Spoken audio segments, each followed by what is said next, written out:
Bahwa kalau kita korupsi tuh, kayaknya gelai gitu kan. Ya ampun. Gelai. Ya halo, izin di-record ya Kak Dek ya. Assalamualaikum warahmatullahi wabarakatuh. Ya, selamat pagi semuanya. Senang sekali bisa ketemu pagi ini. Terima kasih banyak terutama untuk Kak Dek yang udah meluangkan waktunya untuk gabung ngobrol bareng-bareng kita. Sebelumnya kami mau memperkenalkan dulu. Jadi kami ini adalah teman kelompok di Laksar CPNS gitu. Kita gabungan dari CPNS, Bappenas, dan BPK. Nah, teman-teman ini yang sudah bergabung dengan kita adalah Kak Ida. Kak Ida ini seorang ASN muda. Hari ini kita ngobrol-ngobrol bareng untuk mendengar cerita-cerita dan pengalaman-pengalaman beliau, terutama untuk kita yang PNS-nya masih ada C-nya, itu masih CPNS, pembelajaran apa aja mungkin buat kita yang bisa kita terapkan gitu. Nah, ini topik kita hari ini mengenai korupsi itu. Mungkin bisa say hi dulu Kak Ida, silahkan. Assalamualaikum. Sebelumnya makasih buat teman-teman yang udah mau ngobrol bareng ya. Senang sih maksudnya bisa ngobrol sama teman-teman yang kayaknya lebih yang usianya lebih muda, tapi saya yakin kok sebenarnya pengalaman maupun pengetahuannya juga sama lah ya, bahkan mungkin lebih banyak gitu. Apalagi saya lihat nih kan teman-teman yang emang kayak Bappenas, BPK gitu. Jadi bisa sharing dan ngobrol-ngobrol ringan aja ya, kita saling cerita lah gitu. Ya, kita ngobrol ringan aja ini pagi-pagi, jangan berat-beratnya udah tiap hari di Latsar.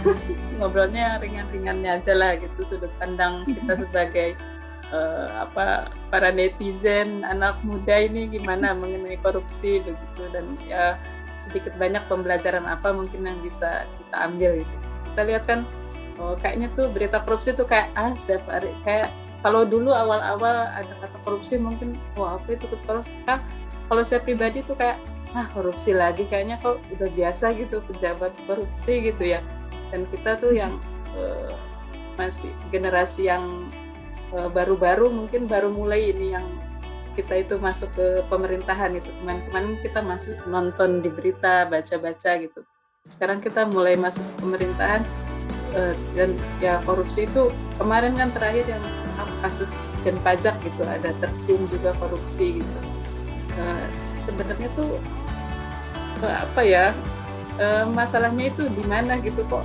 Kalau menurut Kak Da gitu, kayaknya korupsi itu menjadi lumrah gitu, dan kayak orang-orang kayak nggak merasa berdosa apa gimana gitu ya korupsi, padahal kan udah jelas di agama itu nyuri gitu kan dosa gitu, di Pancasila ya juga udah jelas itu melanggar juga Pancasila gitu. Ya benar sih, maksudnya ada hal yang harus kita akui dulu gitu kan, yang harus kita iakan bahwa korupsi gitu sekarang ini memang masih banyak gitu kan. Artinya seperti yang tadi Mbak Dewi bilang bahwa hampir setiap hari kita ngelihat ini kedengeran nggak suaranya? Ya, jelas. Hampir setiap hari kita ngelihat bahwa di media gitu kan, di media tuh lewat pemberitaan tentang terjadinya korupsi segala macam gitu kan. Artinya hampir tiap hari kita lihat ada hilir teman-teman yang menggunakan rompi orange gitu kan. Jadi bahwa ini hal yang harus kita akui dulu nih, baru kita tahu bahwa apa sih kira-kira ya. Kalau kita tadi kayak bicara misalnya kayak Pancasila, kemudian agama, padahal ini kan dua hal gitu kan, dua aspek yang sebenarnya sudah diajarkan kita tuh kok sejak SD gitu kan, sejak dini tuh sudah ada gitu. Apa sih yang salah gitu? Kenapa kok korupsi di kita itu kok kayaknya masih ada gitu? Kalau saya sendiri sih, maksudnya kalau kita bicara kayak aspek kayak misalnya kayak pendidikan gitu kan, kayak mungkin terlalu berat lah ya, artinya kan kita juga bukan orang yang bergerak di bidang pendidikan gitu kan. Tapi mungkin kalau kita bicara jauh ke sana gitu ya, artinya bahwa mungkin salah satunya, kalau kita kan bicara ke basicnya kita, mungkin bahwa kalau kita dari segi kenapa Pancasila, kemudian tadi itu agama belum bisa cukup menjadi fondasi lah istilahnya. Jangan-jangan kalau kita lihat, maksudnya kalau kita bicara itu di masyarakat gitu lah, mungkin pendidikan kita terhadap yang diterapkan kepada Pancasila maupun agama tadi tuh masih lebih kepada pendidikan yang bersifat lebih menekankan ke bagaimana kita secara intelektual cerdas gitu kan, tapi kurang di dalam pendidikan karakter yang baik gitu. Jadi kadang-kadang kita pinginnya pada saat diajarkan itu lebih kepada hafalan atau pencapaian nilai-nilai kecerdasan secara intelektual, tapi kita lupa atau mengabaikan pembentukan karakter gitu.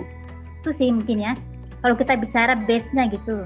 Selain itu mungkin banyak faktor-faktor sih. Kalau kita bicara faktor yang kenapa korupsi itu kan banyak kan, yang menjadi indikator lingkungan, dampak dari lingkungan kita segala macam. Dan mungkin tadi salah satunya seperti yang Pak Dewi bilang bahwa ternyata masyarakat juga tuh kok kayaknya mulai merasa bahwa korupsi itu kayak hal yang lumrah tadi ya katanya ya.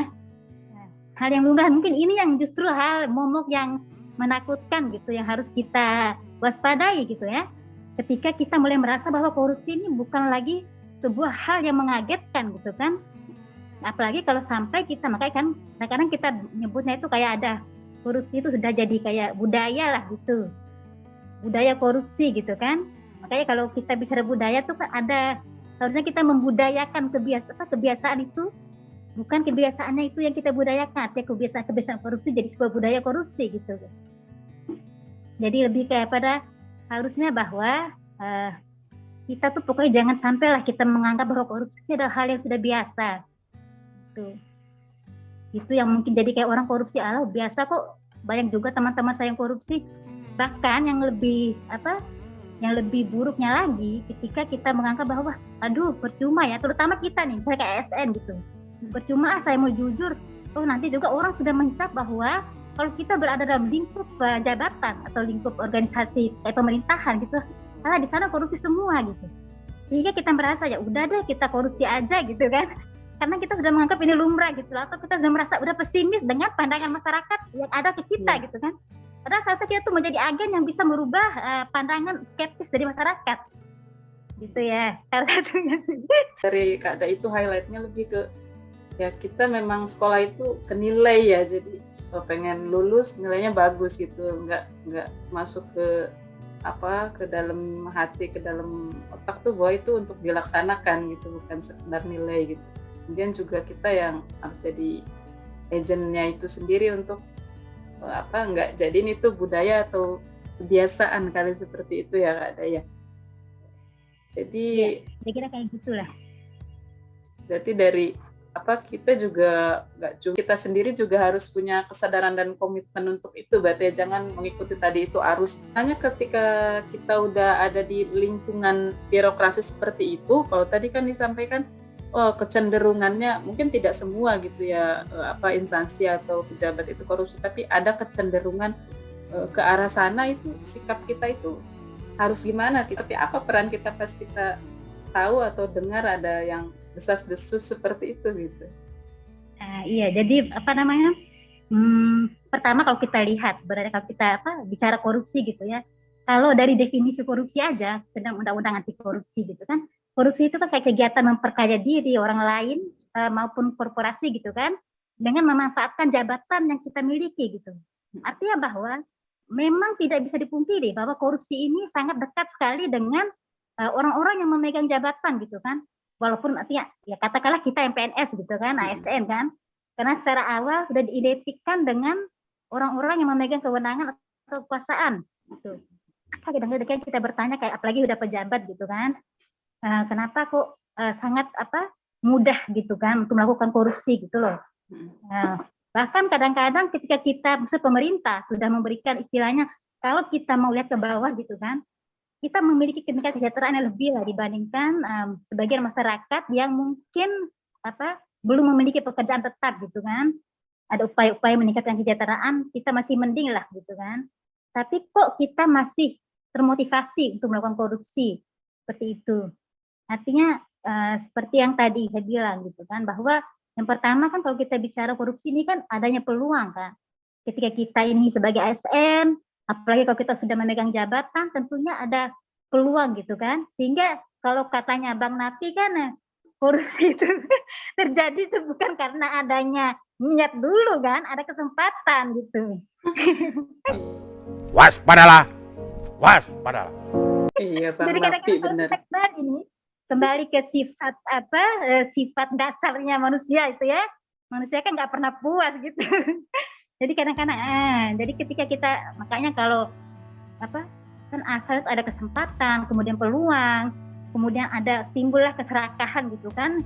Belum lagi didukung oleh kelemahan sistem maupun adanya akuntabilitas yang belum berjalan dengan baik gitu. Itu yang jadi ininya. Sehingga makanya apa sih yang harus kita lakukan kalau saya misalnya kayak kalau kita bicara inilah ya.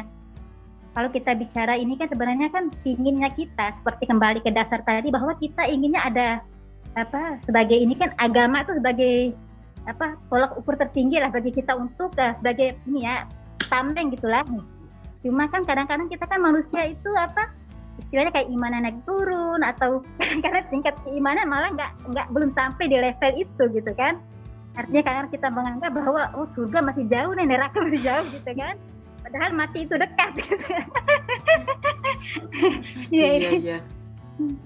Tapi kalau saya pribadi sih lebih ke yang pertama bahwa kita harus menanamkan yang paling penting itu bahwa kesadaran bahwa ya memang korupsi ini adalah hal yang memalukan gitu dulu. Pertama kan kita harus menyepakati itu dulu gitu. Karena kalau tadi kita menganggap bahwa korupsi hal yang lumrah, ya kita sudah tidak punya beban lagi gitu untuk tidak melakukan korupsi. Tapi ketika kita sudah menganggap bahwa korupsi ini hal yang memalukan loh, bahwa kalau kita korupsi itu kayak gelai gitu kan. Ampun. Gelai. Jadi kan cuman kembali ke ini ya, ke masyarakat. Maksudnya makanya ada yang mengatakan bahwa ternyata korupsi ini adalah sebenarnya salah satu produk yang dihasilkan dari kesalahan masyarakat juga. Artinya kayak gini loh. Kita ini kadang-kadang masyarakat kita gitu kan masih banyak yang mengukur bahwa kehormatan segala macam itu dari harta, dari kedudukan gitu kan. Sehingga ada motivasi dalam diri kita manusia itu untuk gimana saya mengumpulkan harta yang lebih banyak nih, gimana saya punya kedudukan yang lebih tinggi nih untuk mendapatkan kehormatan gitu kan. Tapi sebenarnya kalau kita kembali, kenapa kita bisa kayak gini? Basicnya kan sebenarnya kita ini manusia ini punya kehormatan, ada harga diri, kita kan lahir dengan harga diri sebenarnya. Iya. Jadi kayak kan aneh sebenarnya kalau kita kembali ke pemikiran dan logika gitu ya. Kenapa kita harus melakukan korupsi yang tadi itu memalukan untuk mendapatkan kehormatan gitu. Kalau kita mikir kan, nah kalau ketahuan gimana nih? Kan artinya bahwa apa yang kita kumpulkan tidak bisa menebus gitu loh. Harga diri kita yang sudah hilang gitu kan. Kalau kita sepakat bahwa korupsi ini adalah hal yang memalukan, itu loh maksudnya. Jadi kayak menurut saya sih yang paling besar untuk bisa membentengi diri kita tuh kayak rasa malu, kemudian perasaan sayang kita terhadap diri kita sendiri sih sama keluarga kita kayak gitu sih. Jadi paling kita besar juga, gitu. Jangan cuma semata-mata menyalahkan sistem gitu ya, tapi kita juga dari diri sendiri tuh harus membentengi diri gitu ya. Iman itu bukan sekedar label gitu ya, tapi memang kita ya itu menjadi dasaran kita ya. Karena kalau kita bicara sistem itu maksudnya kan benar tidak ada sistemnya sempurna kan. Artinya bahwa walaupun pintu sudah kita tutup untuk melakukan korupsi tetap ada celah gitu loh. Apalagi kalau kita punya jabatan, maka semakin besar jabatan kita, maka celahnya itu kan semakin besar. Sekarang masalahnya adalah apakah kita mau menggunakan celah itu atau tidak. Dan banyak banget mungkin nanti ke depannya gitu kan dorongan gitu loh untuk kayak aku mau juga ada celah nih, ada kesempatan nih kayak gitu. Makanya tadi yang benteng terkuat tuh ya perasaan malu kita, kemudian perasaan kita kayak sayang terhadap diri kita sendiri gitu, melihat ke depan gitu. Kalau kita pintar mah kita melihat gitu, berarti kalau ketahuan gimana nih, jadi lebih baik kita hindari. Kita melihat ke orang, melebeli orang secara langsung atau tidak langsung, orang itu korupsi gitu. Nah sebenarnya dari kita sendiri yang masih muda-muda ini, kan hasil sensus kemarin milenial itu yang paling banyak ya di antara masyarakat Indonesia ternyata ya. Nah sebenarnya kita itu ada peluang nggak sih untuk korupsi, atau sebenarnya tuh udah ada belum bibit-bibit korupsi di diri kita itu yang kita sadar atau nggak sadar gitu, bahwa itu tuh bisa menjurus ke korupsi gitu, dan kita harus waspada tentang itu gitu. Kalau bicara peluang kan pasti ada lah ya. Kalau Kalau kita bicara milenial, anak muda, kan artinya kita bicara tentang masa depan gitu kan. Artinya bahwa karena kita ini adalah masa depan yang akan menentukan nanti masih korupsi atau enggak kan gitu.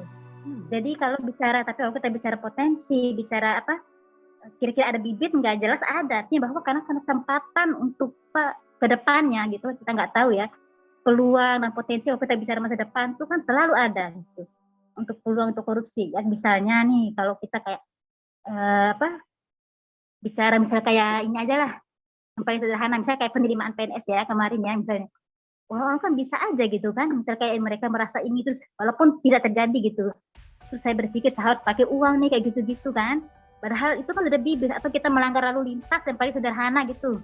Kita memilih untuk menyuap itu kan sudah bibit kan. Itu potensi-potensi kecil yang sudah ada di sekitar kita nih. Belum lagi kalau kita bicara pada lingkungan kerja ke depan. Artinya bahwa kalau saya pribadi mempercayai bahwa kita tidak bisa mengontrol apa sih potensi, apa sih keadaan yang akan terjadi pada diri kita nanti, terutama di lingkungan kerja. Misalnya, kita tidak bisa mengontrol nanti saya pinginnya tuh lingkungan kerja saya tuh harus yang bersih dari korupsi. Nanti pimpinan saya tuh harus benar-benar yang pimpinan yang baik gitu kan. Itu kan hal-hal sebenarnya faktor yang tidak bisa kita kontrol. Yang bisa kita kontrol itu kan sebenarnya bagaimana sih respon kita ketika menghadapi sebuah keadaan. Artinya ketika nanti saya ketemu lingkungan kerja yang ternyata tidak seideal yang saya harapkan, harus ada nih tameng dalam diri kita sendiri kan. Karena kita nggak mungkin dalam lingkup kerja kita kan apalagi sebagai PNS ya, artinya kayak puluhan tahun kita akan berada pada situasi seperti itu gitu ya. Bukan yang buruk maksudnya. Artinya bahwa kita akan berada dalam lingkungan yang berbagai macam orang, berbagai macam lingkungan yang akan kita hadapi ke depannya kan. Jadi semua hal tuh nggak mungkin seideal yang kita harapkan gitu. Tapi kita harus memiliki benteng, itu yang paling penting kan punya bagaimana kita bisa mengontrol respon kita terhadap semua hal yang akan hadir pada saat kita bekerja nanti dalam lingkungan kita. Lebih ke bagaimana mempersiapkan diri kita untuk kayak ini sih membentengi untuk kayak nggak terpengaruh gitu dengan hal-hal yang negatif atau yang tidak ideal dalam lingkungan yang kita temui nanti. Topik ini sendiri gitu kan milenial, apakah milenial ini calon koruptor atau calon pemberantas korupsi ini terangkat karena selentingan dari masyarakat yang milenial gitu, nanti juga kamu udah dapet jabatan korupsi juga gitu, sekarang aja pada protes, demo segala macam, coba lihat nanti kalau dapet jabatan dapat apa paling juga korupsi gitu. Nah kayak gitu tuh kan apakah itu menjadi tantangan kita untuk membuktikan kita tidak korupsi, atau justru kayak iya juga ya, ntar udah jadi pejabat banyak ini lahan basah gitu kayak gitu. Nah jadi kalau pandangan dari Kak sendiri tentang stigma masyarakat kayak gitu tuh gimana gitu? Benar-benar sekali. Jadi seperti tadi yang saya bilang bahwa sebenarnya pandangan dan persepsi umum masyarakat ini benar cukup mempengaruhi ya. Artinya bahwa ke depan kita ini apakah korupsi ini akan berakhir atau enggak, itu atau tambah parah, itu kan sebenarnya juga tergantung dari optimisme kita kan. Masih ada nada-nada pesimis dari masyarakat gitu loh yang bisa mempengaruhi gitu kan. Misalnya kayak tadi, kalau saya pribadi menganggap bahwa milenial itu apakah dia menjadi memberantas korupsi ya atau tidak, atau justru kita sebagai milenial ini malah justru ikut dalam arus untuk korupsi gitu kan.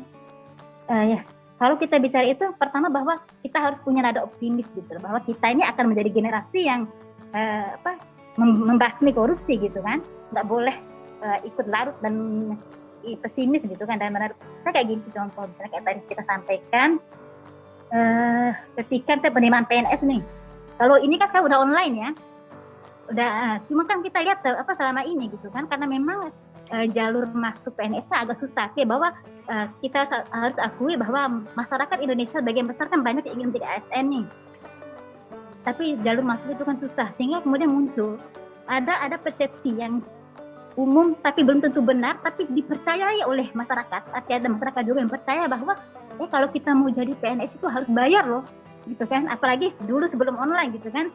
Sebenarnya yang menyedihkan dari itu sebenarnya bukan bahwa misalnya kayak kita yang PNS nih yang masa kayak harga diri gue ini banget deh bilang bayar gitu kan. padahal gue nggak bayar gitu kan. Tapi brand yang besar daripada itu adalah bahwa pernyataan dan persepsi seperti itu telah melahirkan pesimisme gitu. Artinya bahwa anak-anak muda, ada anak-anak muda yang punya potensi dan ingin menjadi PNS, tapi pada akhirnya mereka menjadi kayak, aduh saya nggak punya uang nih, kayak saya nggak bisa lulus deh. Ini kan jiwa pesimis yang kemudian lahir hanya karena persepsi masyarakat kan. Atau ada anak-anak muda yang punya potensi tapi dia udah skeptis duluan, malas jadi PNS, di sana kan sarang korupsi, malas jadi PNS juga belum apa-apa udah korupsi deh, lebih baik aku jadi. Artinya apa?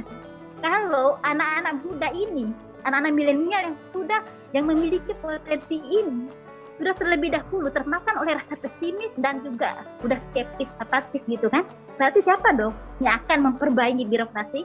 Berarti bahwa orang-orang baik yang punya potensi tadi kalau terlebih dahulu menyerah gitu kan, berarti kan sudah nggak ada dong orang yang kemudian ke depan akan memperbaiki birokrasi kita gitu kan, yang akan bersama-sama membasmi. Saya nggak bilang bahwa membasmi korupsi itu harus lewat PNS gitu kan, tapi artinya bahwa kita sadarin bahwa optimisme kita untuk membangkitkan pembasmian korupsi ini akan terhenti gitu loh, karena orang-orang tuh berhenti percaya bahwa korupsi ini bisa dihentikan, terutama generasi muda kan. Jadi kayak skeptis atas hal-hal yang justru membuat korupsi ini menjadi susah untuk kita ini kan, karena masih ada pandangan seperti itu loh, maksudnya kayak gitu. Sampai merinding Menurut saya dengarnya. Ini sangat dalam sekali ini pesan-pesannya. Jadi intinya ya berarti ya optimisme itu nomor pertama ya, dimanapun kita, misalnya kita di birokrasi ya kita harus membawa diri kita dulu kuat supaya apapun sistemnya, apapun stigma masyarakat dan lainnya, kita ya tetap jalannya sesuai track gitu ya. Kesempatan terbatas ini kita bisa ngobrol kayak gini. Dewi, kayak saya ngomongnya kecepatan ya? Oh enggak saya tuh kok. kalau ngomong emang cepat kalau ngomong. Apa tandanya semangat. Apa tanda semangat. Iya benar. Terima kasih banyak sama Mbak Ida. Makanya. Ini sih terima kasih kepada Kak Ida aja. Makasih Mbak Ida. Makasih juga buat Kak Idanya udah menyempatkan waktunya, juga udah memberikan pemahaman kepada kami, juga motivasi untuk terus konsisten melawan korupsi. Tadi obrolan kita seru banget. Korupsi ini sesuatu yang sepertinya jauh, ternyata dekat gitu. Semua orang berpeluang kayak gitu. Jadi bukan cuma ada di berita-berita, tapi kita harus mulai mawas diri gitu. Diri kita sendiri juga mulai sekarang membentengi diri kita sendiri dan optimis tadi itu kata Kak Ida, supaya minimal untuk diri kita sendiri nggak korupsi. Lebih baik lagi kalau kita juga bisa membawa sistem itu juga ke arah yang nggak korupsi gitu ya. Kalau dari Kak Ida mungkin penutup aja sebelum kita pamitan di pagi ini, ada yang mau disampaikan untuk penutup? Yang ngucapin makasih aja sih udah boleh ngobrol sama anak-anak milenial. Saya juga tapi sama lah ya, masih milenial. Masih muda kok, ada juga ini. Nah, makasih banyak udah ngajak-ngajak ngobrol tentang korupsi. Semoga kita bisa sama-sama inilah jauh lah dari korupsi. Pokoknya yang penting kita optimis lah, karena kalau bukan kita yang optimis ya siapa lagi gitu kan. Ya, insya Allah sih maksudnya. Mulai dari lingkungan terkecil, mulai dari diri kita sendiri, ya insya Allah nanti kan kalau setiap orang individu punya kesadaran yang sama, nanti juga secara keseluruhan kelompok memiliki kesadaran yang sama, dan seterusnya satu Indonesia tuh bisa bebas dari korupsi. Insya Allah. Amin. Mungkin kita cukupkan dulu untuk ngobrol pagi ini. Semoga di lain kesempatan bisa ngobrol. Terima kasih banyak dari semua teman-teman kita. Terima kasih ya, selamat melanjutkan kembali aktivitasnya di hari Minggu ini. Terima kasih. Assalamualaikum warahmatullahi wabarakatuh.